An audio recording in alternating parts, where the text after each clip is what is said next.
Είχε πολύ καιρό να μου αρέσει τόσο ένα καινούριο άρωμα και αυτή τη φορά είναι ένα unisex άρωμα που θα το φορούσα πάρα πολύ άνετα. Τον κωδικό MU115 τον έχουμε ήδη στη συλλογή μας. Είναι ένα φωτεινό, κομψό και ιδιαίτερο άρωμα που παρότι είναι unisex, προσωπικά θεωρώ ότι γέρνει ελαφρώς προς το γυναικείο. Το περγαμόντο, ο αφρικανικός κατιφές και το μπόσου δημιουργούν μια δροσερή και ξεχωριστή αρχή. Στην καρδιά συναντάμε βιολέτα και κυκλάμινο, ενώ το βέτιβερ και ο κέντρος ολοκληρώνουν τη σύνδεση με έναν γήινο, ξυλώδη χαρακτήρα. Τώρα ήρθε ο κωδικός MU205.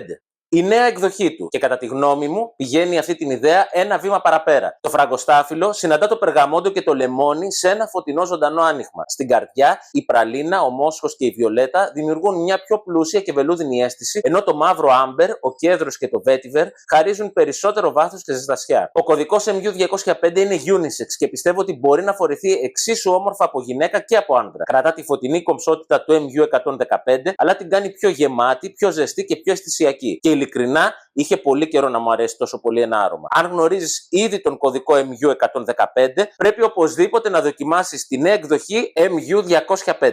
Τόσο αυτά όσο και 400 περίπου αρώματα θα τα βρείτε στην προνομιακή τιμή των 6 ευρώ τα 50 ml και 10 ευρώ τα 100 ml στα καλλιτικά Οντόπουλος και online στο odopoulos.cosmetics.gr.